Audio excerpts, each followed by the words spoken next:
When I came home after being away for a few months, I found out that the house I grew up in, the one filled with my childhood memories, was being sold. You told me I could do whatever I wanted, so I did, I thought. But if anyone has to take responsibility for this mess, it should be you. After all, it's your house, right? This wasn't just about money, it was my revenge, because they constantly looked down on me for being poor. My husband, Ken, and my mother-in-law, Lisa, sold the house behind my back while I was gone. They even broke a contract on purpose and laughed at me for having to pay the penalties since I technically owned the house. They didn't care about how their actions hurt me or my parents, who entrusted this house to us. I'll never forgive them for what they've done. Ken and I have been married for 10 years. We've known each other since we were kids and started dating young. I come from a well-off family, my parents own a business, and I've lived a comfortable life. Ken, on the other hand, grew up in a single-parent household and didn't have much money. Despite that, my parents and I loved Ken for his kind personality, and they even treated him like their own son. When my parents decided to retire, they moved into another house my father owned and let Ken and me live in their old house. They wanted to help us as much as they could. My father even planned to transfer the house's ownership to me. He told me, "We'll finalize the paperwork soon, and after that, you can do whatever you like with the house. Maybe you can sell it and use the money to move into a new place someday." The house was in great shape, but it was too big for Ken and me since we'd decided not to have children. I was grateful for my parents' generosity, and I slowly started preparing to sell the house, working with a real estate agent. But Ken wasn't supportive.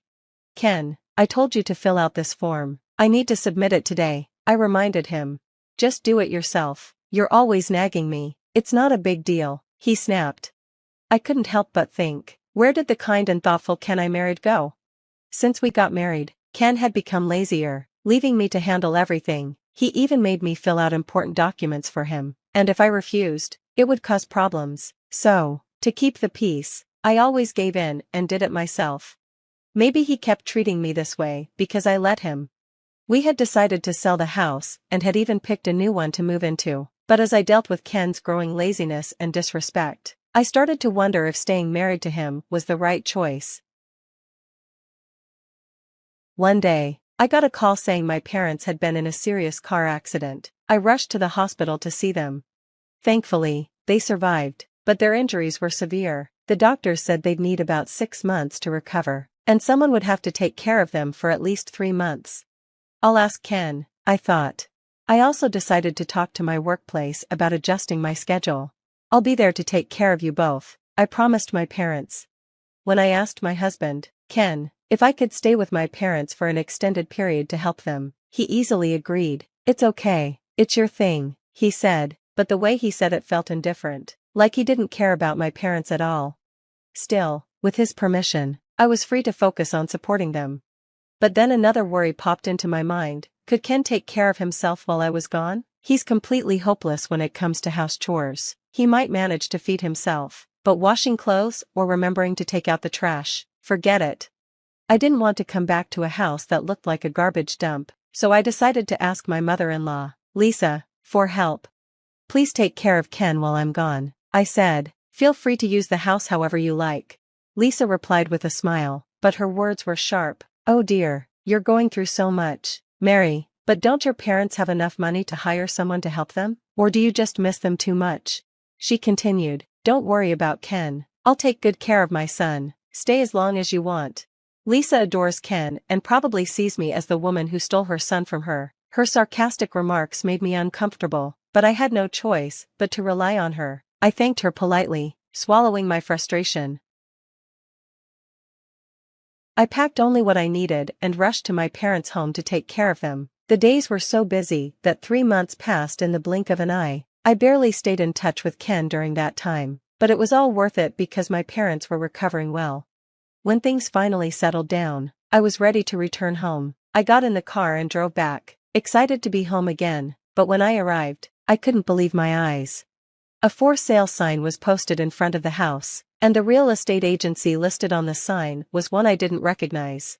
"What's going on?" I whispered in shock. I immediately called Ken, hoping for an explanation.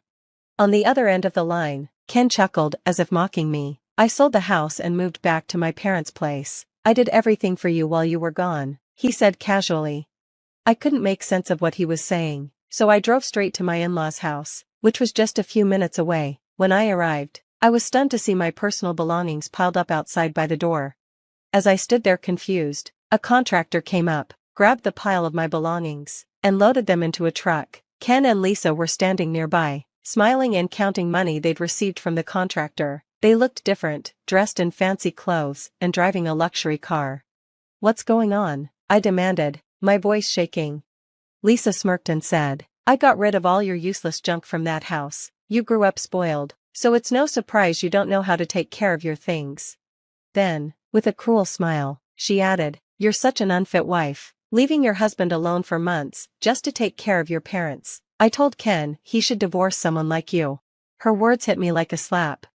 Ken chimed in, "That house was in your name, so I sold it. Consider it compensation for everything you've done to me. You told me I could do whatever I wanted, so I did."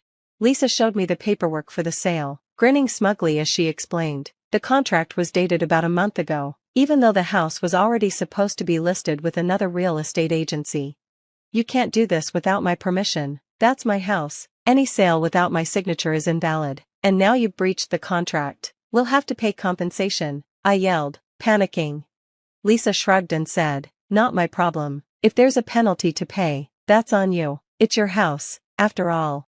It was clear Lisa believed Ken's version of the story, where he painted himself as the victim. Desperate, I turned to Ken, hoping he'd see reason. But he just smirked, echoing Lisa's attitude. "Finally, I've gotten my revenge," Ken said coldly. "You and your family have looked down on me for being poor my whole life. I've always felt like an outsider, and now I've evened the score. If being poor is such a joke to you, let me show you what money can really do. I refuse to let you live the good life alone. Go to hell." Ken spewed his bitterness at me and tossed divorce papers in my direction, already signed on his end, waiting only for my signature. I could have had Mom handle the filing, but that wouldn't have been nearly as satisfying. This way, it's a perfect twist, don't you think? The spoiled rich girl who mocked the poor finally gets knocked down. What will you do now, with no mommy or daddy to save you? Ken and Lisa were practically glowing with excitement, proud of their scheme. But instead of getting angry, I felt calm. They were digging their own graves, and they didn't even realize it. "Sorry to interrupt your little celebration," I said, "but I've got some news for you. This house isn't mine. You're the ones going to hell." "What?" I pulled a document from my bag and handed it to them. "This is the official property registry. As of last week, the house is in Ken's name. The ownership transfer was delayed because of my parents' accident, but it's done now, and since you both agreed to sell the house, well, the consequences are on you." Ken's face went pale as he stared at the document, and Lisa's smugness vanished in an instant.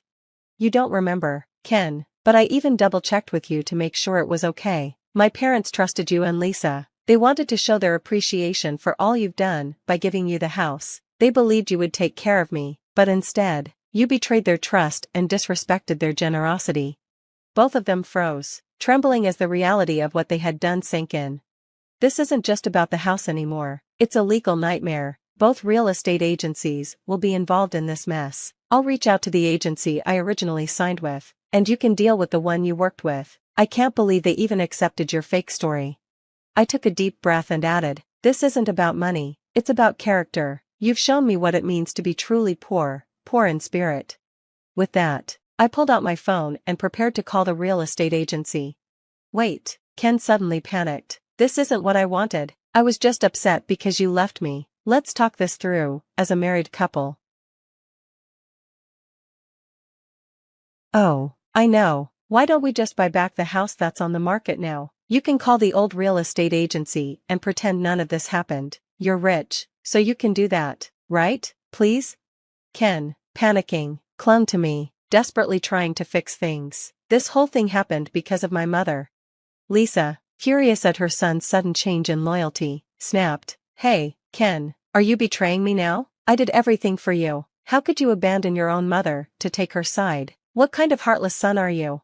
I smirked and replied, "Oh, didn't you say earlier that it's scummy to put parents first, Lisa? So now you should be thrilled Ken isn't scum, right? You should call him a fine son." Lisa's face fell, her words coming back to haunt her, leaving her speechless. Ken, on the other hand, switched sides entirely, pleading with me. You're the most important person to me now, Mary. I promise I'll change my ways and do better. I stared at him coldly. Who said anything about forgiving you? Ken reached for my hand, but I quickly pulled away. Ken, I've been fed up with your laziness for a long time, and when things go wrong, you always blame someone else and expect others to clean up your mess. How can I trust you to change? Let me be clear, I'm not your secretary or your servant. You're an adult, and it's time you take responsibility for your actions. You and Lisa will pay for what you've done, and you'll deal with the consequences for the rest of your lives. With that, I grabbed the divorce papers, signed them on the spot, and walked out, leaving both Ken and Lisa stunned. After some complications, my divorce from Ken was finalized. Ken and Lisa tried to sue my family, claiming they were tricked and demanding compensation, but, as expected, they lost in court. Now, they're being held responsible for significant compensation to both real estate agencies because of their malicious actions. On top of that, they've turned on each other, blaming one another for the disaster they created. It seems they'll be stuck in this mess for a very long time. My company arranged for me to work remotely, so I can continue supporting my parents as they recover from their accident. I'm back at my parents' house, helping them with their rehabilitation. Honey, your bath is ready. Thank you, I'll wash the dishes, so you go ahead and get in first. You must be tired from rehab. Well, you should relax and get in first, Mary. I'll clean the bathtub later. My parents are still recovering, but they continue to support each other and enjoy their time together. Living with them again, I'm reminded of their warmth and the strong bond they share. Watching them, I realized what was missing in my marriage with Ken: respect and care for each other. I know there were things I could have done better, but looking back, I don't think Ken or Lisa ever treated me with that kind of kindness. At first, I was sad and frustrated about the divorce, but now I know it was the right decision. If I meet someone again in the future, I'll be more careful. I never want to worry my parents again. I've learned a lot from everything with Ken and Lisa, and I'll carry those lessons forward in my life, and I'll always be grateful for my parents' love and support as I start a new chapter.